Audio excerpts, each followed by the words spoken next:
बच्चों, आज हम सभी लोग पढ़ेंगे रुधिर वाहिनियाँ। इसके पहले के वीडियो में हम सभी लोग पढ़ चुके हैं। मनुष्य का रुधिर परिवहन तंत्र जो होता है वह 3 चीज़ों से बना होता है। पहला आपको बताया गया था रुधिर, दूसरा रुधिर वाहिनियाँ और तीसरा हृदय। तो इस वीडियो में हम लोग पढ़ेंगे रुधिर वाहिनियाँ। रुधिर इसके पहले के वीडियो में हम लोग पढ़ चुके हैं।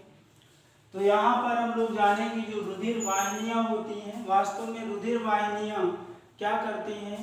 वह रुधिर वाहिनियाँ नलिकाकार रचनाएं होती हैं और ये नलिकाकार रचनाएं क्या करती हैं, हृदय से रुधिर को शरीर के विभिन्न भागों में ले जाने का काम करती हैं। और फिर उसी रुधिर में बहुत सारे पोषक पदार्थ, ऑक्सीजन, ये सभी क्या होते हैं, रहते हैं, जो शरीर की कोशिकाओं को पहुंचाते हैं। तो यहाँ पर देखिए जो हृदय यहाँ पर ये दिखाया गया, हृदय से जो निकलने वाली क्या होती है, हृदय से रुधिर वाहिनियाँ निकलती हैं और निकल करके फिर आगे बट जाती हैं और पतली पतली नलिकाओं में बटती हैं और फिर उसके बाद फिर ये नलिकाएं आपस में जुड़ती हैं और फिर वापस हृदय में लाती हैं रुधिर वाहिनियों को। तो इसके आधार पर क्या है कि रुधिर वाहिनियों को 3 ग्रुप में बांटा गया है। कौन कौन सी होती है, पहला होता है धमनी, दूसरा होता है शिरा और तीसरा होता है केशिकाएं। 3 होती हैं, कौन कौन सी, आर्टरी, बीन और कैपिलरीज। रुधिर वाहिनियां 3 तरह की होती हैं, ये क्लियर हो गया।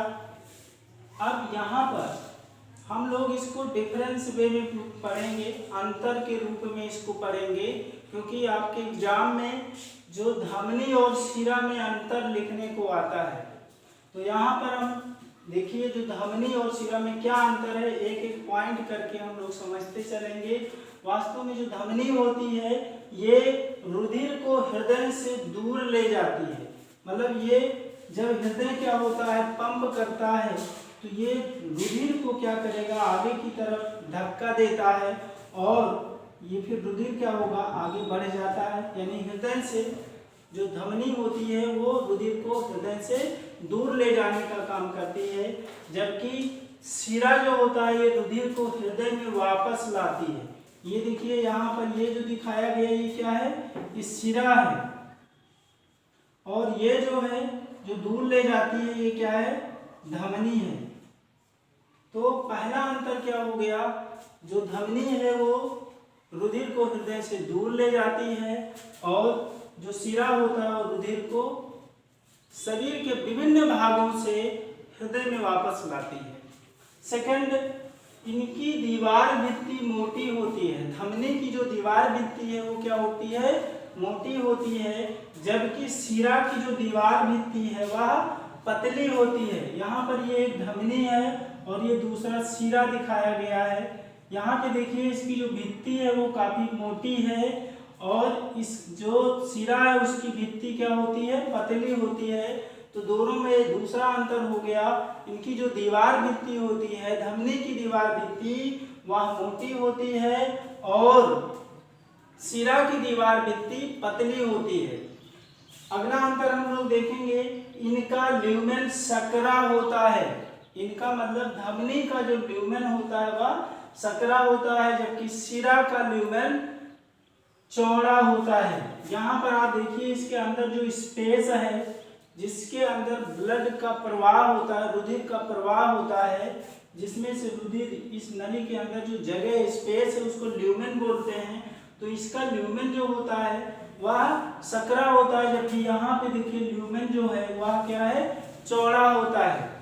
तो तीसरा अंतर यह हो गया कि जो धमनी है उसका ल्यूमेन सकरा होता है, जबकि शिरा का जो ल्यूमेन है वह चौड़ा होता है। नेक्स्ट पॉइंट हम लोग देखेंगे, ये सामान्यतः ऑक्सीकृत रुधिर का परिवहन करती हैं।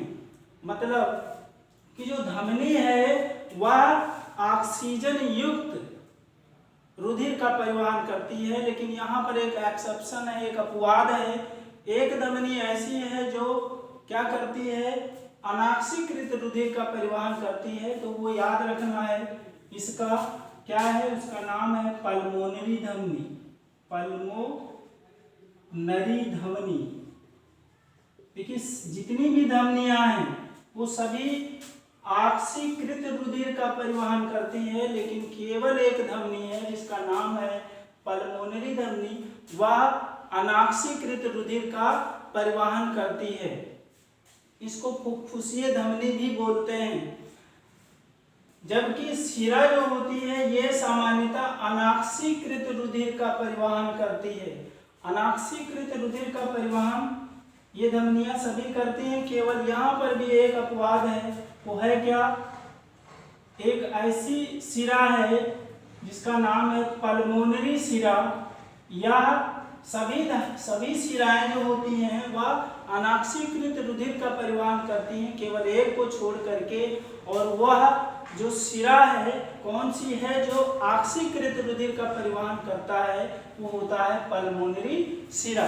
तो याद रखना है, क्वेश्चन पूछ सकता है कि उस धमनी का नाम बताओ जो अनाक्सीकृत रुधिर का परिवहन करता है। आंसर जो होगा वो पल्मोनरी धमनी या फुफ्फुसीय धमनी। उसी तरह से इसमें क्वेश्चन पूछ सकता है कि जो शिरा कौन सा शिरा है जो क्या ऑक्सीकृत रुधिर का परिवहन करता है, तो आंसर क्या होगा पल्मोनरी शिरा। क्योंकि जितने भी शिराएं हैं सभी अनाक्सीकृत रुधिर का परिवहन करते हैं, केवल एक को छोड़ करके, वो है क्या पल्मोनरी शिरा। और लास्ट जो इसका अंतर है, इनमें कपाट नहीं पाया जाता है। इनके बीच में जैसे जो धमनियां होती हैं इनमें रुधिर का प्रवाह बहुत, कहने का मतलब प्रवाह, हृदय जो होता है रुधिर को पंप करता है, तो रुधिर बहुत तेजी से प्रवाह होता है, यहाँ प्रेशर ज़्यादा होता है। लेकिन जब और आगे पहुँचता है तो वहाँ पर रुधिर का प्रवाह या रुधिर दाब कम हो जाता है, तो धमनी जो ब्लड वेसल्स है रुधिर वाहिनियों के पिचक जाने का डर रहता है। तो इस कारण से यहाँ पर क्या होती हैं, जो शिराएं होती हैं इनके बीच में अर्धचंद्राकार, मतलब इस तरह से अर्धचंद्राकार क्या होते हैं, कपाट लगे होते हैं, वाल जिसको बोलते हैं। अर्धचंद्राकार क्या होते हैं, कपाट पाए जाते हैं इस तरह से, जिससे क्या हो कि रुधिर का दबाव बराबर बना रहे और रुधिर वाहिनियां आपस में चिपकने ना पाए। तो यहाँ पर जो अंतर है धमनी और शिरा में, क्या होता है, धमनी में कपाट नहीं पाया जाता है, जबकि जो शिरा होता है उनमें कपाट पाया जाता है। किस प्रकार का, अर्धचंद्राकार, या इंग्लिश में इसको सेमी ल्यूनर वाल बोलते हैं, ये पाया जाता है। तो इस तरह से देखिए इस वीडियो में हम लोग देखें धमनी और शिरा में क्या अंतर है। तो यहाँ 5 अंतर दिखाया गया है, ये आपको याद रखना है। इसके अलावा एक एक नंबर के क्वेश्चन पूछे जा सकते हैं। उस धमनी का नाम बताओ जो क्या करता है, अनाक्सीकृत रुधिर का परिवहन करता है, वो होता है पल्मोनरी धमनी। इसके अलावा और क्वेश्चन है, जैसे कौन सा शिरा है जो ऑक्सीकृत रुधिर का परिवहन करता है, तो आंसर हो जाएगा पल्मोनरी शिरा। या रुधिर वाहिनियां कितने तरह की होती हैं, तो क्या है, धमनी, शिरा और केशिकाएं, ये 3 तरह की रुधिर वाहिनियां होती हैं। अब थोड़ा सा हम लोगों को जानना है, जैसे यहाँ से जो हृदय है वो क्या करता है, रुधिर को पंप करता है, फिर ये आगे चलकर फिर कई ब्रांचेज, बहुत सारी शाखाओं में बट जाती हैं, वो बनाती हैं धमनिकाएं। फिर वो धमनिकाएं और पतली पतली रुधिर वाहिनियों में टूटती हैं। जब बहुत जो पतली पतली रुधिर वाहिनियां होती हैं उनको बोलते हैं केशिकाएं। क्या बोलते हैं, केशिकाएं।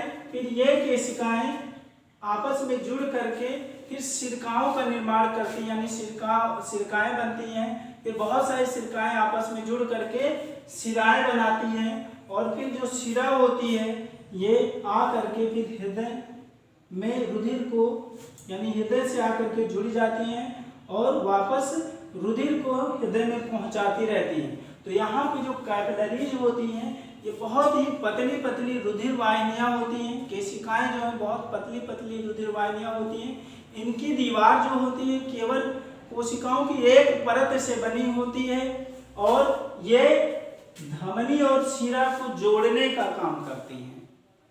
तो इस तरह से जो दूसरा जो आपका मनुष्य का रुधिर परिसंचरण तंत्र जो है, रुधिर वाहिनियां और हृदय से मिलकर बना होता है। तो ये दूसरा हम लोग टॉपिक इसका कवर किए, और फिर अगले वीडियो में हम लोग अगला टॉपिक पढ़ेंगे, वो होगा क्या, रुधिर होगा।